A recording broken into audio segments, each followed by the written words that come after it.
Queridos alunos, a aula hoje é aqui para vocês do 8º ano. E o tio PH preparou aqui uma aula cujo tema de vocês hoje é reprodução. Uma coisa que vocês já conhecem, né? Acredito que lá na educação infantil vocês já ouviram falar alguma coisa sobre reprodução.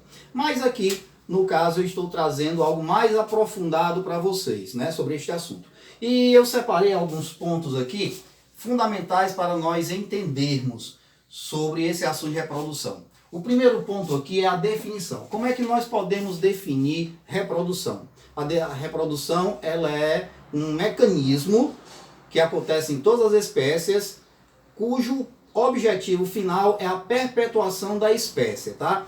E depois, na segunda parte desse assunto, nós iremos ver os tipos bem específicos de reprodução que existem entre animais e plantas, ok?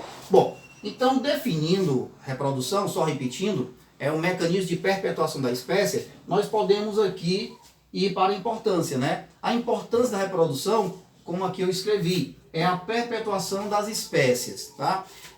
O mecanismo de reprodução, ele é fundamental nesse processo de fazer com que as espécies permaneçam, elas continuem existindo de geração a geração. Se não fosse a reprodução, nós não teríamos a continuidade das espécies, as gerações passando após gerações. E só adiantando um pouco mais, né, esse assunto, nesse passar de geração a geração, passa-se algo fundamental que a gente já vai ver, que são as características hereditárias da espécie, né? Aí a gente fala do assunto chamado hereditariedade, ok, meus queridos?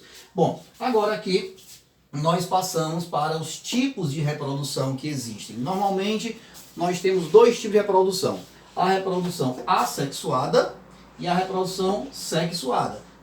Como a gente pode diferenciar esses dois tipos de reprodução?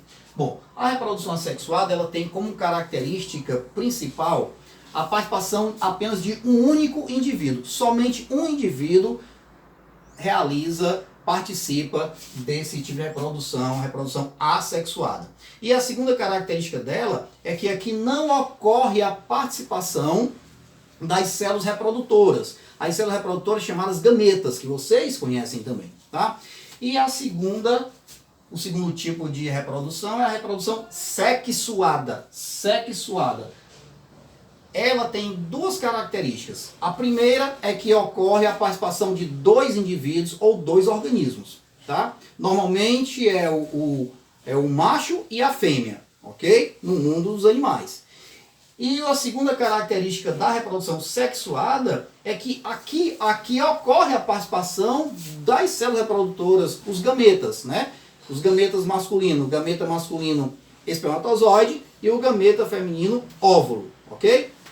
Então, só para esclarecer mais um pouco, esse azinho bem aqui, ó, ele é uma negação, tá? Ele nega essa reprodução aqui, ok? Então, reprodução assexuada, participação de um só indivíduo e não ocorre a participação dos gametas. Reprodução sexuada, aqui ocorre a participação dos gametas e de dois indivíduos, ok? Agora, a gente parte para alguns conceitos importantes dentro desse assunto da reprodução.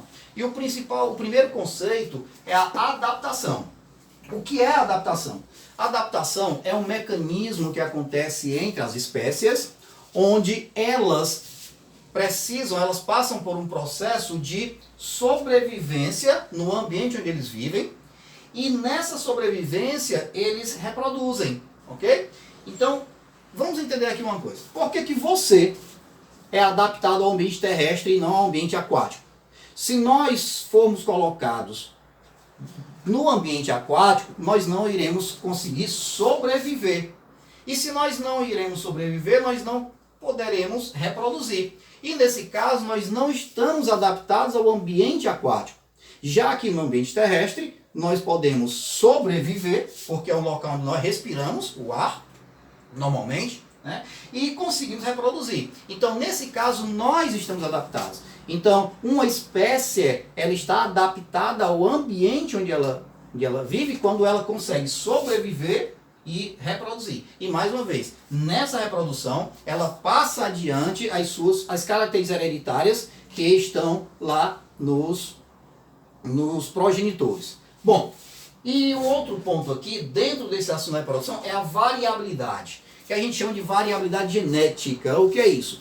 A variabilidade genética é um mecanismo onde o material genético, vou explicar para você entender bem legal. Vamos imaginar o seguinte: eu tenho a célula reprodutora masculina e a célula reprodutora feminina, o espermatozoide e o óvulo. No espermatozoide existem as características genéticas daquele organismo, cujo no caso é o macho. E no óvulo você tem as características genéticas da fêmea. Quando ocorre o fenômeno da fecundação, aí no caso essas características elas vão se misturar, formando aquela célula que vai formar, que é a célula ovo, também chamada zigoto. E nesse caso aí, vai existir esse indivíduo que vai surgir, ele tem uma variação de características paternas e maternas. Então aí vai ocorrer um fenômeno chamado de variabilidade genética, tá? Nesse processo reprodutivo, as espécies vão passando por esse processo, a variabilidade genética, tá? Agora, isso normalmente acontece com os organismos sexuados. Na reprodução assexuada, quando um indivíduo origina o outro, tá? Que a gente vai falar com mais detalhes depois, ele passa características para esse outro indivíduo que surgiu. Só que aí não vai acontecer a variabilidade genética, tá? Quando é que poderá acontecer a variabilidade genética no meio dos indivíduos que se reproduzem de forma assexuada? Quando ocorrer algum processo do meio, tipo as mutações, né? Esse material genético sofreu a mutação, vai ocorrer a mudança de uma característica, a formação de uma nova característica, e aquele indivíduo que originou-se a partir dessa reprodução, aí ele poderá ter uma variabilidade genética.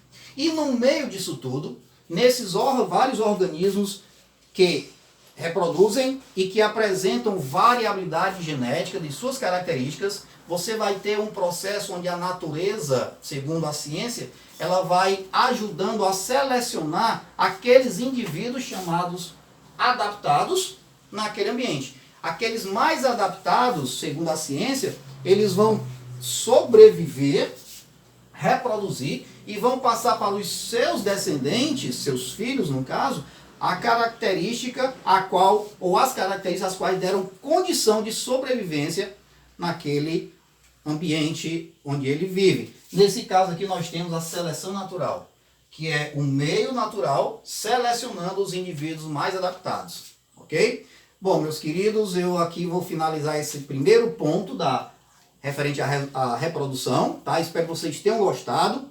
Revisem várias vezes esse conteúdo. No livro de vocês está no capítulo 1º, página 10, ok? Dá uma lida bem legal, ok? Não esquece de assistir o próximo vídeo do Tio PH. Curte, ok? E passa adiante a informação, que eu vou ficar muito feliz, porque eu estou te ajudando a aprender mais um pouco sobre esse mundo da ciência que é lindo, maravilhoso. Tchau!